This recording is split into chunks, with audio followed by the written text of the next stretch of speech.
우리가 이 세상을 살아가면서 여러 가지 하게 되었습니다. 공통적으로 하는 경험도 있겠지만 우리 각 개인이 겪는 그러한 경험들을 하면서 살아가게 되어집니다. 이러한 경험들이 때로는 우리에게 고정관념으로 남아있을 때가 있습니다. 때로는 고칠 수 없는 그런 습관으로 남아있을 때도 있습니다. 우리가 좋은 경험을 하게 되어지면 그 경험들이 우리에게 아주 긍정의 에너지를 주기도 합니다. 하지만 나쁜 경험들은 끊임없이 우리에게 부정적인 습관을 남기게 되어지고 그러한 부정적인 습관들 속에 살아갈 때 우리는 안 된다라고 얘기하고 그리고 그렇게 표현하며 살아가기도 합니다. 우리가 시편 23편을 읽어보았지만 이 시편 23편은 다윗이 지은 시입니다. 이 다윗은 평탄한 삶을 살지 못했습니다. 우리가 알고 있는 다윗, 그냥 이렇게 둥구스름하게 우리가 알고 있는 다윗은 이 왕으로서의 삶을 살았다라고 생각을 하지만 그가 왕으로서의 삶을 살았음에도 불구하고 그의 삶은 평탄하지 못했던 것을 알고 있습니다. 그는 우리는 일대기를 잘 안다라고 얘기를 하지만 성경에 기록되어 있는 다윗의 모습을 보면 그의 일대기는 너무나도 험악한 삶을 살았던 것을 알 수 있습니다. 그러나 우리 중에도 이 다윗처럼 이 파란만장한 삶을 살고 있는 사람들도 있을 것입니다. 여러분의 삶의 고비를 넘기면서 지금 나에게 남아있는 것이 무엇인가? 나는 이러한 고비들을 넘기면서 삶의 경험들을 통해서 하나님에 대하여 나는 어떤 신앙의 고백을 하고 있는가를 우리가 시편 23편에 있는 말씀을 읽으면서 한번 돌아볼 수 있는 그런 시간이 되기를 바랍니다. 시편 23편 이 한 편의 시는 다윗의 인생을 고스란히 담고 있는 그러한 시입니다. 마치 그의 인생을 압축해 놓은 듯한 그러한 글씨로 시편 23편의 말씀입니다. 다윗은 자기의 삶의 중심에 하나님이 계신다라고 고백을 합니다. 결국 23편은 파란만장한 그의 삶을 살았지만 그럼에도 불구하고 그의 삶의 중심에는 하나님이 계신다라고 하는 것이 그의 23편의 말씀입니다. 그리고 하나님께서 나를 영원한 삶의 길로 인도하실 것이다라고 하는 것이 소망을 내비치며 고백하는 것이 23편에 기록되어진 말씀입니다. 다윗의 경험을 통해 이 마다한 하나님을 23편을 통해서 고백을 하고 있는데 이러한 신앙 고백은 굉장히 좋은 신앙 고백 그리고 굉장히 훌륭한 신앙 고백입니다. 이 다윗의 신앙 고백처럼 우리도 우리의 삶의 경험을 통해서 만난 하나님을 우리가 한번 고백해 봐야 되지 않겠습니까? 시편 23편에 기록되어 있는 것처럼 우리가 장황하게 아주 멋지게 그리고 목가적인 시를 써서 고백을 하지 못한다 할지라도 우리의 삶을 통하여 경험한 그 하나님을 우리가 가진 언어를 통하여서 고백을 한다면 그 고백은 이 세상의 그 어떤 언어보다 그 어떤 문장보다 뛰어난 문장이 될 것이고 그리고 그 신앙의 고백을 통하여서 우리의 삶의 모습이 그 속에 함축되어져 있을 것입니다. 그래서 우리가 시편 23편은 그냥 좋은 시, 아주 목가적인 그러한 시라고만 생각할 것이 아니라 하나님에 대한 철저하게 하나님을 의지하는 이 다윗의 모습을 우리는 시편 23편에서 볼 수가 있고 그리고 이 시편 23편을 읽으면서 철저하게 하나님만을 의지해왔던 우리의 삶의 신앙의 고백을 할 수 있는 그런 우리의 신앙의 모습이 되어져야 한다는 것입니다. 그냥 좋은 시, 훌륭한 시 그리고 모든 사람이 다 아는 시로만 그치는 것이 아니라 이 시 속에 숨어있는 그 하나님을 만났던 다윗의 모습이 오늘날 저와 여러분의 모습이 되어져야 하는 것입니다. 다윗은 시편 23편에 있는 말씀을 통해서 그가 만난 하나님을 고백을 합니다. 그 첫 번째가 나를 이끌어 가시는 하나님이라고 고백을 합니다. 그리고 두 번째는 나와 함께 하시는 하나님이라고 고백을 합니다. 그리고 세 번째는 나를 위로하시는 하나님이라고 다윗은 고백을 하고 있습니다. 다윗은 자신이 만났던 그 하나님을 이렇게 표현함으로 인하여서 하나님에 대한 자신의 분명한 신앙 고백을 하는 것을 볼 수가 있습니다. 그렇다면 오늘 본문에 있는 말씀을 우리가 조금씩 나누어서 이 말씀이 우리에게 무엇이라 말씀하시는지 혹은 이 말씀을 듣고 난 이후에 우리가 하나님께 무엇이라고 고백할 수 있는지를 다시 한번 돌아볼 수 있는 시간이 되기를 바랍니다. 첫 번째입니다. 2절과 3절에 있는 말씀을 보면 다윗을 이끌어가시는 하나님이라고 다윗은 고백을 하고 있습니다. 성경에 등장하는 다윗은 별 볼일 없는 아이였습니다. 누구도 관심을 가져주지 아니하는 아주 작은 아이에 불과했습니다. 심지어는 그의 다윗의 아버지도 이 다윗에 대하여서 많은 신경을 쓰지 않았습니다. 그래서 많은 형들은 자기 주위에 있었지만 그 막내였던 다윗은 이 양을 치는 곳에 홀로 떨어져 나가 있었던 것입니다. 그만큼 아버지와 형제들에게 특별히 관심을 받지 못했던 사람이 다윗이었습니다. 그러나 사무엘을 통하여서 사람들의 관심을 받게 되었고 결국에는 이 다윗은 이스라엘의 왕이 되어서 40년 동안 이스라엘을 통치하는 삶을 살았던 사람이었습니다. 그러나 다윗은 택함을 받았지만 그의 삶은 넉넉하지 못했습니다. 골리앗을 죽임으로 인하여서 국민적 영웅이 되었지만 사울을 도망하여 광야에서의 삶을 그는 살았습니다. 그리고 다윗 주위에는 사회적으로 무리를 일으키고 도망온 사람들이 모여들기 시작했습니다. 일반적인 관점에서 본다면 이 다윗의 무리는 도적대였습니다. 산적이었습니다. 일반적인 사람에게 피해를 주는 그러한 존재들이었습니다. 그러니까 사울은 이러한 존재를 없애야 한다라는 그러한 명목하에 다윗을 죽이려고 끊임없이 쫓아다니게 되어진 것입니다.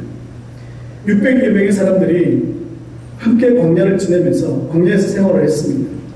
그리고 600여 명의 사람들을 이끌어 나간다라고 하는 것은 쉬운 일이 아니었습니다. 그리고 그 사람들이 움직일 때마다 다른 사람들의 눈에 쉽게 띄었던 사람들이었습니다. 그러나 다윗의 삶을 이끌어 가시는 분은 하나님이셨습니다. 600여 명이 싸움에 나가서 그들은 승리할 수 있었습니다. 다윗은 백성의 마음을 얻을 수 있었습니다. 결국은 왕으로서의 삶을 그는 살아갔습니다. 그러나 왕이 된 이후에도 끊임없이 그에게 도전하는 사람들, 이 다윗을 배반하는 사람들이 일어나게 되었습니다. 하지만 그의 인생의 말년에 그는 자신의 삶을 돌아보면서 하나님께서 자신을 이끌어 주셨다라고 고백하고 있습니다. 여러분, 죽음의 고비를 느끼고 주위의 사람들을 붙여주시고 인생의 고비 때마다 지혜롭게 넘길 수 있게 하신 하나님, 택하시고 왕으로 세우시며 결국에는 하나님의 나라로 자신을 이끌어가실 것이다 라고 하는 그의 신앙의 고백이 시편 23편에 기록되어 있습니다. 그의 삶을 통하여 하나님의 나라로 이끌어가시는 하나님, 하나님의 보좌에서 하나님을 영원히 찬양할 것이다 라고는 고백을 하고 있는 것입니다. 우리의 인생도 이렇지 않습니까? 순탄하게 살아가는 사람 혹은 순탄한 삶을 사는 사람은 우리 인생 가운데 없을 것입니다. 다른 사람이 알지 못하는 그러한 삶의 어려움들을 경험하고 마음으로 이해되지 않는 그러한 일들을 경험하고 마치 세상에 혼자 버려지는 듯한 그러한 상황을 만날 때가 우리는 한두 번이 아닙니다. 그럴 때마다 혼자 있는 것 같지만 하지만 하나님께서 우리의 손을 꼭 붙들고 있다고 하는 것을 기억하셔야 합니다. 누구나 인생의 고비를 경험합니다. 그럴 때마다 나를 이끌어 가시는 하나님을 바라본다면 우리의 인생은 절대 외롭지 않을 것입니다. 우리가 고비를 만날 때마다 나를 이끌어 가시는 하나님을 우리가 기억하고 믿는다면 우리는 그 하나님을 통하여서 그 고비를 쉽게 넘어갈 수 있을 것입니다. 두 번째입니다. 사전에 있는 말씀에 보면 함께 하시는 하나님이라고 다윗은 고백을 하고 있습니다. 사절 말씀에 사망의 음침한 골짜기로 라고 다윗은 부정적인 표현을 하고 있습니다. 그의 삶을 돌아보니까 그의 삶을 천천히 살펴보니까 그의 삶이 마치 사망의 음침한 골짜기와 같은 그런 곳이었습니다. 생존이라고 하는 것은 그의 삶에서 찾아보기 힘들었습니다. 삶의 여유 참 힘들었습니다. 삶의 여유가 없었습니다. 조그마한 여유를 찾으려고 할 때면 여러 가지 일들이 그에게 닥쳐왔고 그는 끊임없이 하나님께 기도할 수밖에 없었고 쫓겨다닐 수밖에 없었고 그의 삶은 너무나도 힘든 삶이었습니다. 그래서 그는 사전에서 그의 삶 자체가 바로 사망의 음침한 골짜기라고 그렇게 표현을 하고 있습니다. 그러나 우리가 2절을 가만히 살펴보게 되어지면 이 다윗은 사망의 음침한 골짜기라고 표현하기 이전에 자신의 삶을 이렇게 표현합니다. 푸른 초자, 쉴만한 물가, 그렇게 표현을 하고 있습니다. 이것은 사망의 음침한 골짜기와 라고 하는 것과 대조적인 의미입니다. 이전에는 말씀에는 분명히 그가 푸른 초장으로 인도하시는 하나님, 쉴만한 물가로 인도하시는 하나님이라고 고백을 하고 있는데 사전에 있는 말씀에 왜 그가 사망의 음침한 골짜기라고 표현을 하고 있을까요? 하나님이 그를 이끌어 가셨던 그러한 삶을 살았지만 그럼에도 불구하고 그의 삶은 여전히 힘들고 어려웠다라고 하는 것을 그는 고백을 하고 있습니다. 이 사망의 음침한 골짜기라고 하는 문자적인 의미는 죽음의 그림자 혹은 죽음의 그늘이라고 하는 뜻입니다. 조금 더 깊이 있게 이 말을 이해하게 되어지면 매우 깊은 어둠 혹은 완전한 어둠으로 표현할 수가 있습니다. 이러한 표현은 이스라엘 백성이 출애굽을 할 때와 광야에서의 깊은 어둠을 통한 방랑의 생활을 할 때를 연결시켜주는 것입니다. 우리가 잘 아는 이 이스라엘 백성들의 출애굽은 하나님께서 그들에게 만나와 메추라기를 내려주시고 그리고 구름 기둥과 불 기둥으로 그들을 인도하셨다는 것을 우리는 잘 압니다. 하지만 그들의 인생은 그렇지 않았습니다. 비록 아침마다 그들이 만나를 먹었지만 그들이 불 기둥과 구름 기둥으로 하나님께서 그들을 인도하셨지만 그들의 삶은 늘 불평이었습니다. 너무나도 부족하고 투성이었습니다. 너무나도 없다 하는 그들의 삶 속에서는 정말 없는 것 투성이었습니다. 제대로 입지도 못했고 제대로 먹지도 못했고 제대로 즐기지도 못했습니다. 제대로 그들의 삶을 영위하지 못했습니다. 그러니까 이 이스라엘 출애굽 40년이라고 하는 것은 우리가 이 신앙적인 관점에서 보게 되어지면 믿음이라고 관점에서 보게 되어지면 하나님께서 그들을 인도하셨다라는 그런 고백을 하겠지만 실제로 이스라엘 백성들이 출애굽 40년은 너무나도 힘들고 어려운 그러한 광야의 길이었습니다. 우리가 그 길을 생각한다면 우리가 그 이스라엘의 40년을 생각을 한다면 우리가 쉽게 믿음으로 그들의 광야 생활을 쉽게 믿음으로 우리가 표현하지 못하게 될 것입니다. 다윗은 바로 이 죽음의 음침한 골짜기라고 하는 그러한 이 표현을 쓸 때 이스라엘 백성들이 걸어왔던 그 40년의 시간들을 그는 머릿속에 기억했던 것입니다. 다윗은 자신의 광야에서 쫓겨다니는 삶이 마치 이스라엘 백성이 출애굽을 하는 이후에 광야를 헤매는 모습과 흡사하다라고 표현하고 있습니다. 광야에서 다윗의 현실은 마치 하나님으로부터 버림을 받는 그런 느낌을 가졌습니다. 자신을 죽이고 사방으로부터 에워싸고 있는 사울과 이방 민족을 피해 숨어 지내야 하는 자신이 불쌍하고 처량해 보였습니다. 언제 죽을지 모르는 순간의 삶을 산다는 것은 다윗과 그리고 그의 일행들의 마음을 늘 불안하게 만들었습니다. 그럼에도 불구하고 다윗은 자신의 이러한 모든 상황들이 두렵지 않다라고 고백을 합니다. 왜냐하면 하나님께서 자신과 그리고 자신의 무리와 함께 하실 것이다라고 하는 믿음이 그에게 있었습니다. 하지만 다윗은 이러한 믿음의 근거가 있었습니다. 하나님께서 나와 하신다라고 하는 것, 하나님께서 우리 600여 명의 무리와 함께 하신다라고 하는 그러한 근거가 어디에서 출발했을까요? 그것은 바로 사무엘에게서부터 출발을 했습니다. 그가 누구도 돌보지 아니하는, 누구도 관심을 받지 못하는 아이였을 때 사무엘이 그에게 찾아와서 그에게 머리에 기름을 부었습니다. 그리고 사무엘이 하는 말이 이 아이는 이스라엘의 왕이 될 것이다 라고 얘기를 하셨습니다. 그러니 다윗에게는 이 사무엘의 말들이 그의 머릿속에 그대로 남아 있었습니다. 이 사무엘의 말을 믿었습니다. 이 말이 하나님의 말씀이라고 생각을 했습니다. 그래서 지금 광야에서 죽을 것 같은 정말 힘들고 어려운 같은 그런 처량한 삶을 살아감에도 불구하고 내가 반드시 왕이 될 것이다 라고 하는 그런 믿음 때문에 그 광야의 시간들을 그는 보낼 수가 있었던 것입니다. 그런 이방 민족 앞에서 미친 척하는 삶을 살았지만 그의 백성들이 600여 명의 백성들이 죽어가는 삶을 살았지만 그럼에도 불구하고 하나님이 자신을 왕으로 세워주실 것이다 라고 하는 믿음 때문에 그는 그 믿음으로 말미암아 그 광야의 생활을 이길 수가 있게 되어진 것입니다. 그래서 4절에 있는 말씀에 보면 주께서 함께 하신다 그렇게 고백을 하고 있습니다. 단순히 함께 하신다라고 하는 고백을 뛰어넘어서 그는 6절에 있는 말씀에 여호와의 집에 영원히 살리로다라고 확신으로 그는 이어집니다. 하나님께서 나와 함께 하시는 것은 나의 삶이 앞으로 왕을 지나서 내가 영원히 하나님의 집에서 살 것이다라고 하는 그런 믿음의 확신이 그에게 있었습니다. 이 믿음의 확신이 하나님께서 나와 함께 하신다라고 하는 그런 모습 속에서 점차 성화되어지는 그런 모습이었던 것을 볼 수가 있습니다. 우리가 신앙생활을 하면서 가장 큰 힘이 되는 것은 하나님께서 나와 하신다라고 하는 확신의 믿음이 있을 때입니다. 이러한 믿음은 우리에게 다가오는 온갖 어려움을 견디게 합니다. 그리고 이기도록 힘을 제공합니다. 우리의 삶을 돌아본다면 우리의 삶을 돌아본다면 우리와 함께 하시는 하나님을 우리는 쉽게 만날 수가 있습니다. 그리고 우리와 함께 하시는 하나님에 대한 우리의 신앙의 고백을 우리는 할 수 있어야 합니다. 하나님께서 우리와 함께 하신다. 그 믿음의 모습이 우리 가운데 있어야 합니다. 그 믿음의 모습을 통해서 우리는 하나님에게 우리의 신앙을 고백할 수 있어야 합니다. 마태복음 28장에 있는 말씀을 보면 예수님께서 제자들에게 그렇게 말씀하셨습니다. 세상 끝날까지 내가 너희와 함께 할 것이다 라고 얘기를 하셨습니다. 예수님은 두려워 떨고 있는 그 제자들, 그 권력 앞에 두려워 떨고 있는 그 제자들을 향해서 내가 세상 끝날까지 너희와 함께 하겠다라고 말씀하셨습니다.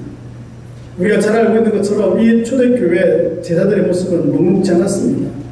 그들은 권력으로부터 위협을 받았고 사람들로부터 왕따를 당했습니다. 경제적인 여유를 잃어버렸습니다. 누가 그들을 죽여도 아무도 말을 하지 않았습니다. 오히려 기독교인이 죽는 것에 대하여서 사람들은 더 환호하고 즐거워했습니다. 이러한 상황을 살아가고 있는 그 그리스도인들을 향하여서 예수님께서는 내가 너희와 세상 끝날까지 함께 있을 것이다 라고 말씀합니다. 이것이 그들에게 위로가 되었고 힘이 되었고 고난을 이길 수 있는 능력이 되어졌던 것입니다. 세 번째입니다. 사절에 있는 말씀을 보면 위로하시는 하나님이라고 다윗은 고백을 하고 있습니다. 사절 하반절에 보면 안위하신다라고 표현을 하고 있는데 이 안위라고 하는 말이 위로라고 하는 의미를 가지고 있습니다. 시편 23편의 기본적인 설정은 하나님은 목자가 되시고 다윗은 양이라는 것입니다. 그러니까 목자와 양의 관계를 이 시편 23편에서는 설정하고 있습니다. 육식동물들은 자기보다 약한 동물을 잡아먹습니다. 숲속이나 들판에서 쉽게 동물들을 잡을 수 없으니까 더 쉽게 잡을 수 있는 방법을 이 육식동물들은 찾기 시작을 했습니다. 들판에 나와보니까 무리를 지어 사는 양떼들이 솔직 쉬운 먹을거리였습니다. 양들에게는 다른 짐승을 공격할 수 있는 그런 무기들이 아무것도 없었습니다.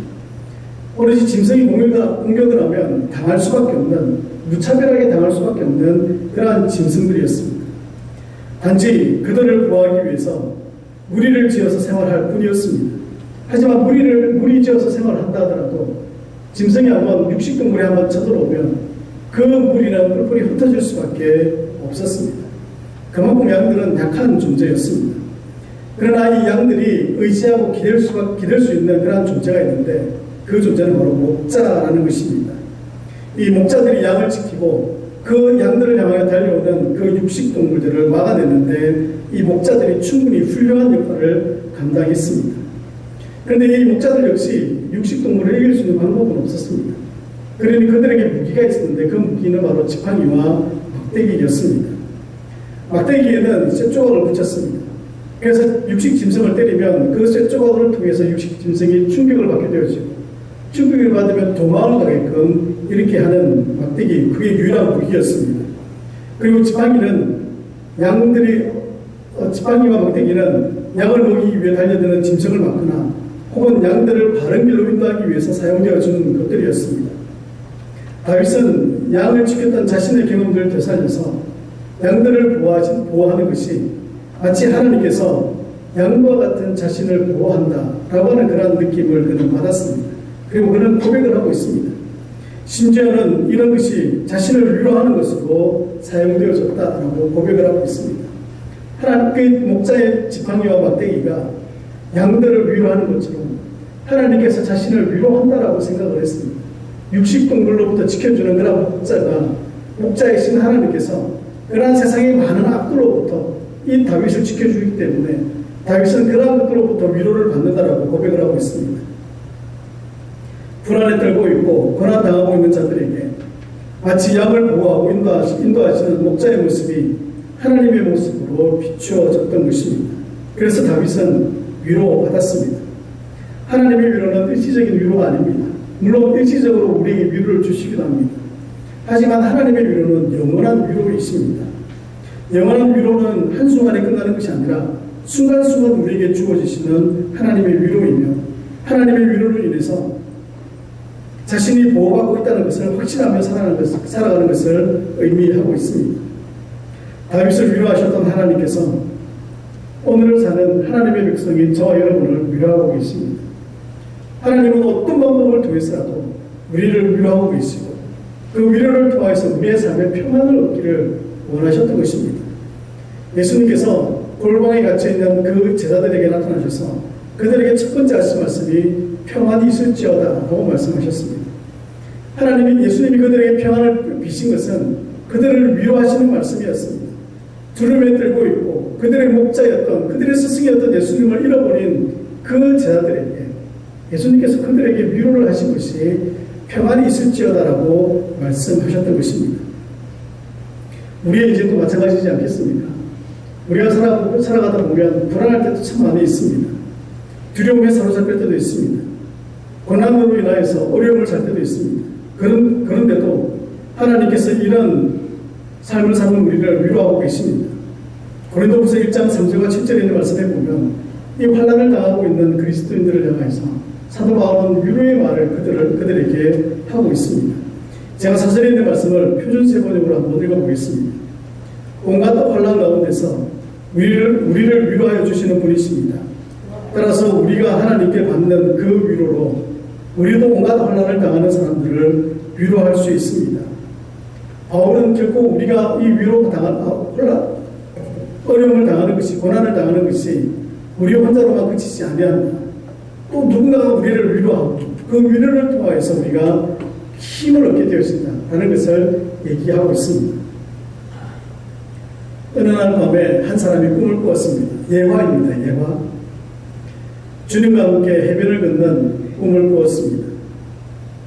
하늘 저편에 자신의 인생의 장면들이 번쩍이면서 그의 눈앞에 비춰졌습니다.